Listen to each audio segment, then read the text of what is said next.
This video is sponsored by Opera, a reimagined, cleaner, and more powerful way to browse the internet. Download the browser for free by using my link in the description. Trista was 9 years old when she first started experiencing symptoms. Light chest pain, moderate compulsions, aches, and shortness of breath. She assumed it was normal. She would have been too nervous to share it with anyone anyway. By 11, the symptoms had gotten notably worse. Things came to a head when one night, she broke down crying as she suddenly felt like she couldn't breathe because of intense chest pain and a bulging sensation in her lower throat. Her parents rushed her to the hospital. After asking the usual questions and doing the usual assessments, the doctor concluded that it was likely acid reflux, probably from an underdeveloped lower esophageal sphincter. Trista was put on H2 blockers and began taking antacids regularly. Later that same year, on a family vacation, while her family and her were driving back to the hotel from a theme park, Trista found herself uncontrollably clenching and curling her toes, to the point in which her feet began to cramp up with immense pain. In a panic, she pleaded to her parents to pull over the car so she could walk around and try to alleviate the tension. This helped, and Trista was ultimately able to move on with the day. But, since this wasn't the first time she experienced an uncontrollable fit like this as of late, and knowing that it likely wasn't going to be the last, 3 days later, after arriving back home, Trista's parents brought her to the doctor. After asking the usual questions and doing the usual assessments, the doctor concluded that the underlying issue was likely stress and anxiety, which would also partly explain the acid reflux. Trista was prescribed anti-anxiety medication in addition to her acid reflux medication. Into and throughout high school, her symptoms began to subside. Not totally, but enough to mostly ignore again. She soon began to wane off her medications. Throughout high school and college, Trista increasingly became a very rational and intellectual person. She intellectualized everything. She excelled in everything. She was a perfectionist.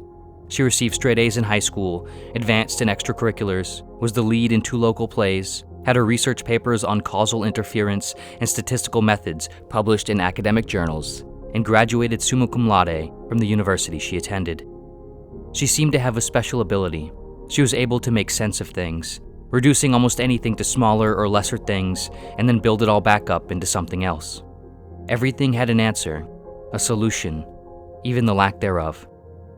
Without even realizing it, in early adulthood, Trista found herself living in a state of a sort of emotionlessness. She existed inside an unfeeling incredulity. Quietly in the background of her life, Mondays had begun to feel like Fridays, and Fridays felt like Mondays.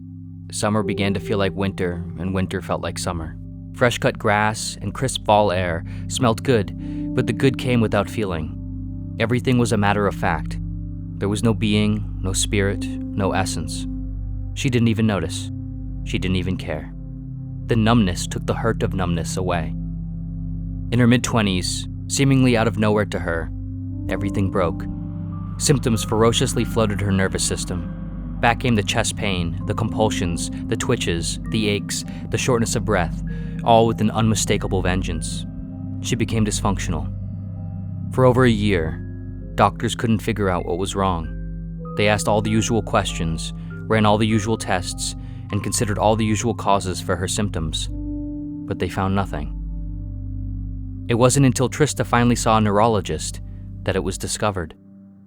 Inside her brain was an unknown, slow-acting parasite.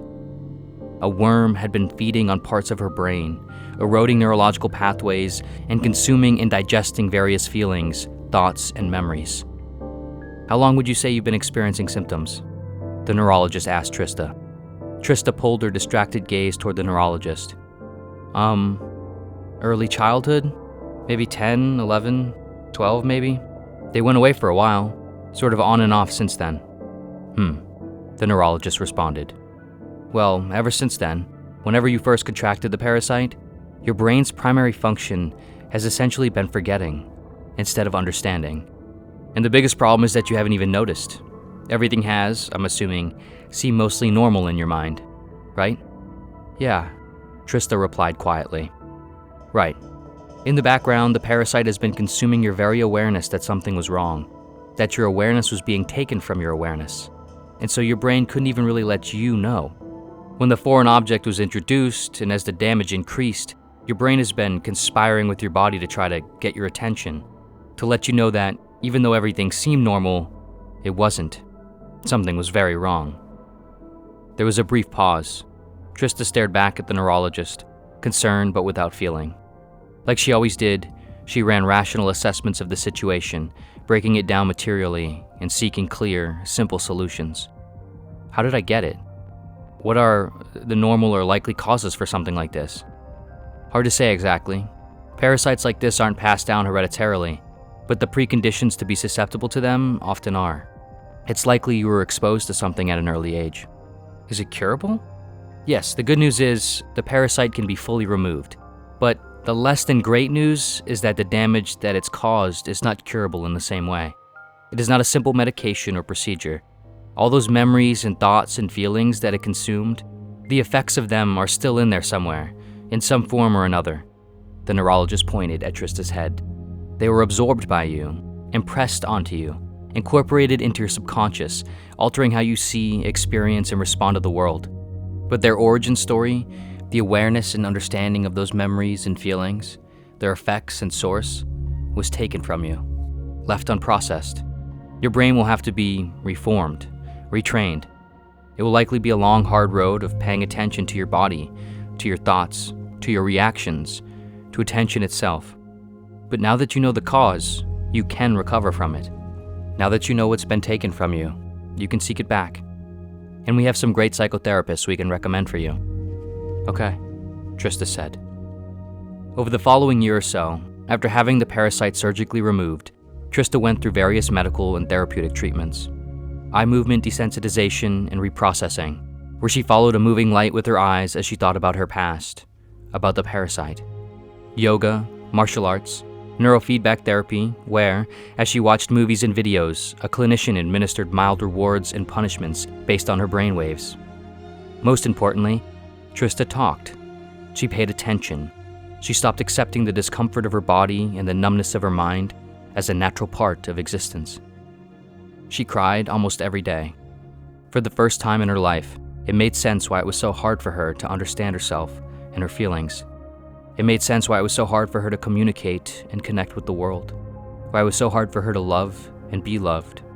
In every moment, she had been taken further and further away from herself in her own mind, and she had to make sense of this. So she formed illusions and rationales of who she was, accepting the fading half-stories about herself that her consciousness had access to. Stories about how she was a calm, rational, nice, likable, intelligent, understanding, and unconcerned person, with no reason to be angry, no reason to be in pain, no reason to be sad, no reason to care, no reason to seek apology or forgiveness.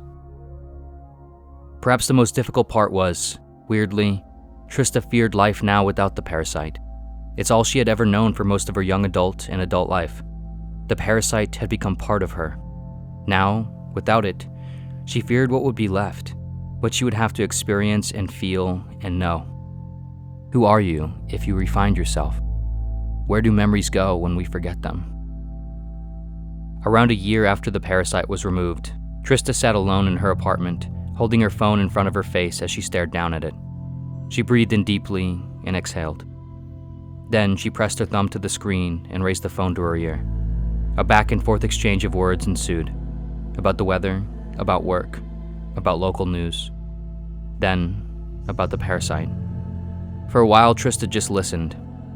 Then, her eyes closed, and her hand covered her face like she was fending off invading tears. After a long pause, Trista said, "I know. I forgive you." In that moment, what she had long considered fate, finally, officially, became conscious. Thank you for watching. Whether we're seeking to learn more about ourselves or the world, whether we want to understand more about physical or psychological ailments, profound life-changing information has never been more accessible than it is now. If done right, we can use the internet to help fuel a life of deeper understanding. With default web browsers, however, our own experience online can often be chaotic, dysfunctional, and frustrating, with tons of tabs, windows, plugins, and all the rest. With this video sponsor, Opera, however, you can transform your browsing experience into one that is visually stunning, clean, seamless, distractionless, and safe. Regardless of whether you're working, learning, or consuming entertainment, it's almost inevitable to have multiple tabs and windows open. This can be both distracting and annoying. It certainly is for me. With Opera, however, I can organize at an unbelievable level.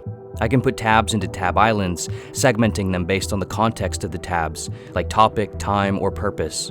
I can save space by collapsing them into color-coordinated elements, meaning they are no longer one long centipede of incoherence. I can get to and from my main tabs of focus with tab traces, which is a subtle underline that marks my most recently visited tabs with varying darkness. The darker the underline, the more recent the tab. I can also easily customize the look and feel of everything with tons of different themes, as well as customizable font sizes and sidebar layouts, ensuring my workspace is always catered to my preferences. If that wasn't enough, when referencing, watching, or reviewing two things at the same time, Opera has split-screen functionality. All you have to do is simply drag your tab down. Likewise, if you're listening to music, you can control and listen to music without the need for any extra apps, windows, or tabs through the floating music player, which you can freely move around the screen and outside the browser without ever interrupting your browsing. And if you have any questions while perusing the internet, no need to go anywhere for this either. You can easily ask Aria, Opera's native AI, with just a quick shortcut for Aria's command line, and instantly get clear answers. Unsure of information about something in a photo you found or took? Aria can also answer questions based on images alone with its image recognition feature. It can also easily generate images based on prompts. With Opera, you essentially never need more than one browser window open ever again. Discover all that Opera has to offer and transform your browsing experience by downloading Opera for free using my link in the description. It costs nothing to try and will surely save you time and headache.